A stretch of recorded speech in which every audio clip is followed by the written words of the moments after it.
Hidden fees? Hindi lahat ng real estate agent dinidisclose yan. Pero ikaw, kung ayaw mong mabigla sa lahat ng gastos, listen up. Okay, let me share with you a quick breakdown ng payment term para sa 27 square meter studio unit na ino-offer namin dito sa The Resort Residences at Azure North. And don't worry, I will make it as clear and simple as possible. First, ang total contract price ng isang studio unit is 6.8 million. As with any property purchase, meron tayong standard 5% transfer fee which is almost 340,000. So when you add that up, ang gross total price natin is 7.1 million. Pero no need to worry, this doesn't mean na kailangan mong bayaran agad-agad ang buong amount since pre-selling ang project. May special offers tayong pwedeng i-take advantage of. Normally, kapag pre-selling, ang standard equity requirement is 15% of the total contract price. Pero ito ang good news. May credit assistance na ino-offer si developer. So instead of paying full 15%, 11% na lang ang kailangan mong bayaran. And get this, pwede mo pa siyang bayaran in 30 months with 0% interest. Yes, that's right. Walang interest for 30 months. And yung natitirang 4%, shouldered na ng developer. That's an equity subsidy of around 272,000 na hindi mo na kailangang bayaran from your own pocket. Wow! Now, let's break it down even further. Kasama na sa 11% equity yung 50,000 reservation fee, which is around 0.74% of the total. So, ang natitirang 10.26%, ito yung pwede mong hulugan for 30 months without interest. So, here is the payment schedule. For the reservation fee, we have 50,000. Then, after a month, magsisimula ka ng magbayad ng 23,260.29 monthly for 30 months. Very manageable, right? Now, what happens after mo mabayaran ng equity? We move on to the turnover balance or TOB.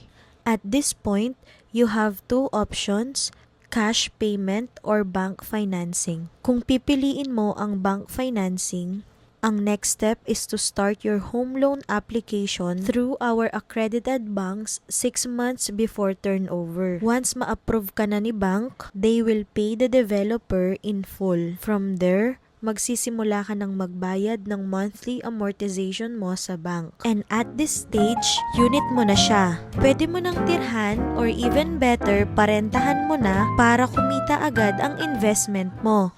Just to give you an idea, ang monthly amortization sa bank will depend on your preferred loan term. Pwede mo siyang spread out from 10 up to 25 years, depende sa age mo as a borrower. So here is a sample computation for a bank loan with 7% interest rate. This 7% interest rate that I use for this sample computation can actually change over time. Parang ito muna yung pinaka-ina-expect natin na pwedeng maging interest ni bank paglipas ng ilang taon. So as you can see, for 25 years, 20 years, 15 years, and 10 years, ayan yung mga pwedeng maging monthly amortization mo sa bank. Ito ha, tip ko lang. Habang nagbabayad ka ng equity for 30 months, you can also make extra or lump sum payments anytime. This will help you reduce your loan balance later on. Meaning, mas mababa ang monthly amortization mo or mas maikli ang long term.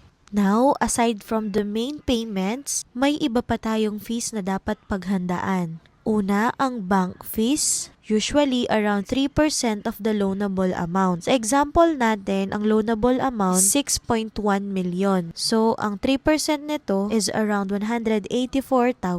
Next is the MRI or Mortgage Redemption Insurance. Normally, around 20% ito ng bank fees. So, roughly, 36,000. Ang purpose naman ng insurance na ito, si bank ang magpe-pay off sa housing loan mo in case something bad happens to you. Pero wag naman sana. Lastly is the move-in fees, which include the advance association dues for 3 months na 115 pesos per square meter. Multiply natin siya sa 27 square meter na size ng studio unit. So it is 3,105. Next is the one-time membership fee na 500 pesos per square meter. Again, multiply by 27 square meters. So it is 13,500. Next is the real property tax, tax, parang may advance na 2 years. So, ito, annual siyang binabayaran. And estimated, it is 3,000. So, multiply by 2 years, bale 6,000. And the total move-in fees is 22,605. Para siyang additional na 1 month sa monthly amortization mo na 23,000. And syempre, upon turnover, it's totally up to you kung gaano ka kagusto mag-invest sa furnishing or interior design ng unit mo. So, there you go.